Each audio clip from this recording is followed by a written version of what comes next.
Yeah, so really what we're just trying to do is keep the light away from where the app, the iPad is.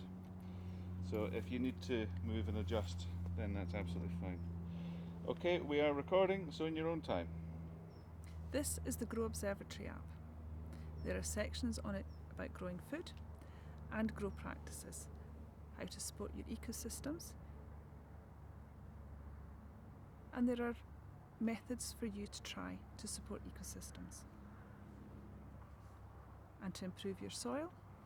And again, there are methods on how to improve your soil. In the edible plant database, the edible plant database is location driven. So the app knows where you are and it will adjust its calendars for your location. Can you say that sentence one more time, please? The edible plant database relies on your location to adjust its calendars for your climate. Can I be a pain and say the edible plant database uses your location? I think relies almost sounds a bit kind of... Okay. That's just being really pedantic, but so I've just spotted something that I might be able to do which will make things a little bit easier. Uses your location to... I just didn't like the word rely, Yeah. if I'm honest. What's the word to adapt to? Draws on your... No, uses your location to give you Accurate information. for your region. Yeah. Right, that's perfect. Okay, we're recording. The edible plant database uses your location to give you accurate information about your region. The edible plant database uses your location to give you information about your region and your climate. It contains plants such as vegetables, salad crops, and I'm going to show you the potato. Could we do that one more time, please? Sorry, I made a noise. It contains... The edible plant database contains vegetables, salad crops,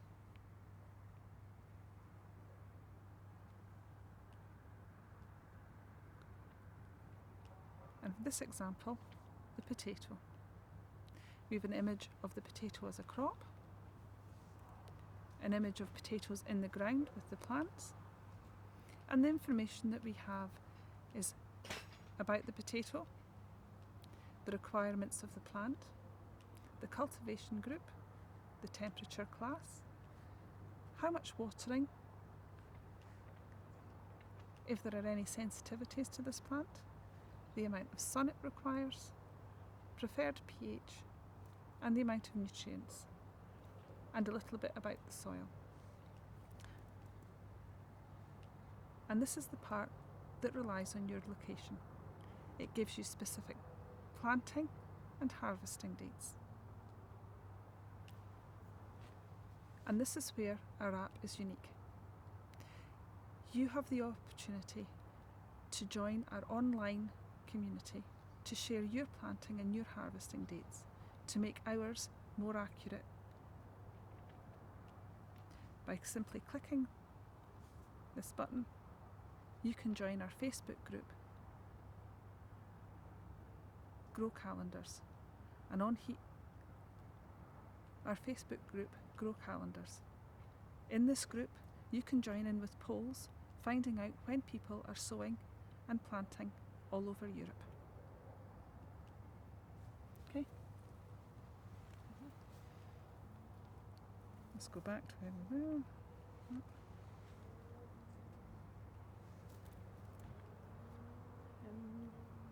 Hold it a little bit more down towards me, lift it. What's that? And a touch more. I think we should... That's really good. I think it's worth prompting some questions as well, see if it triggers off a kind of... A response. Yeah. So So Are you happy with that bit, or do you want to go over that bit again? how easy is it to use? Okay. The edible plant database is very straightforward to use. It uses your location to tailor the results for your region. If you ask, what can I plant right now?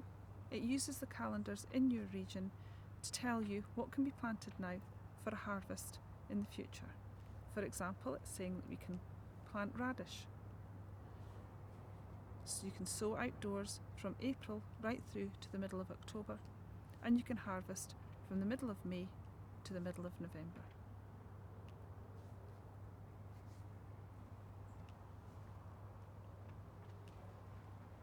What would you describe as being the unique factor of the app?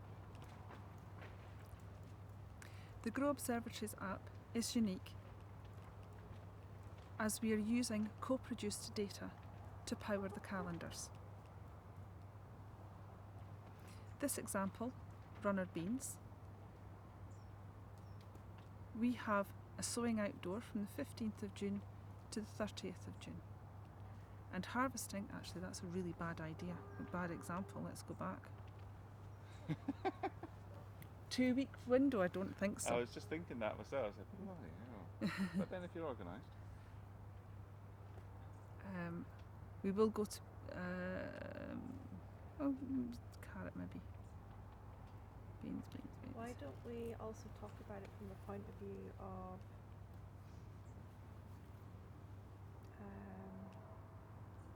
if you're the person who had already joined.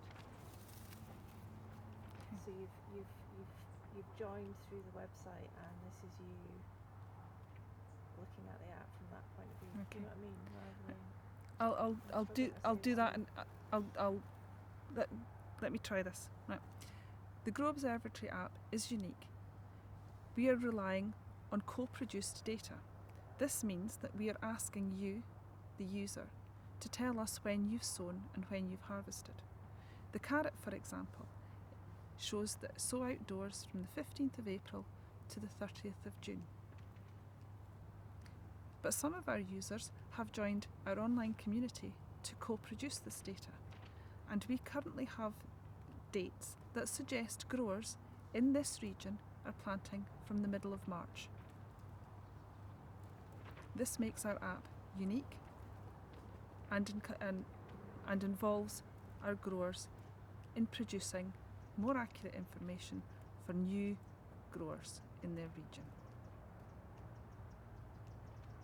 Could we say something about the design of the app? Say that because the app's been designed to be as intuitive as possible. Should we say something like that? I think the original remit for the app was for new growers. So also as an education, not just to pull it. Yeah. So I think it's literally like we've got a pretend we're in the Apple store, right? And I come along and go, I've got an allotment, I'm just getting into this, and I've heard that you've got this app thing that can help. Yeah. You tilt it just a touch more towards the camera. So sell it to us is what you're asking. Mm-hmm. Could you move that jacket still a little bit more? That makes perfect. This is the Grow Observatory app. In this app, we are hoping to educate new growers in how to grow food and support their ecosystems using regenerative practices. These regenerative practices supports your ecosystem. You can do this by using compost, growing polyculture, or for example, growing perennials. You can improve your soil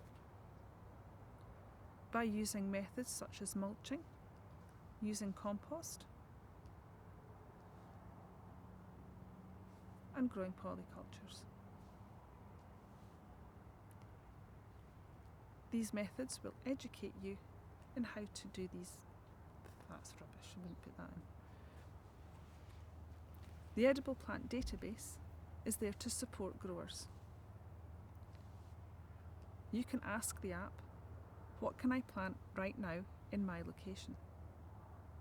And just now, in Scotland, we can plant radish, rocket and strawberries.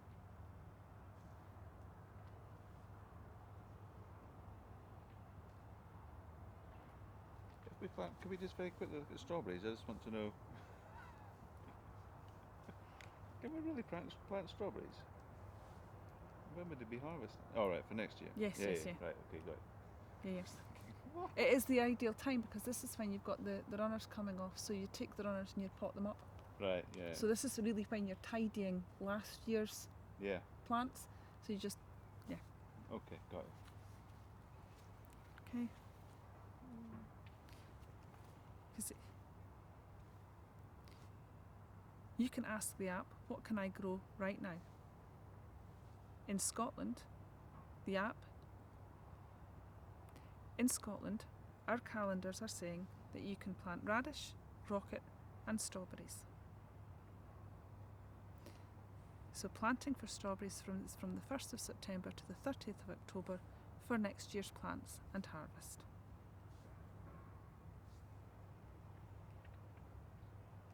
Anything else? Not that I can think of off the top of my head. No, that's what I'm trying to think as well. I don't think it's necessarily what we're saying, I think it's how we're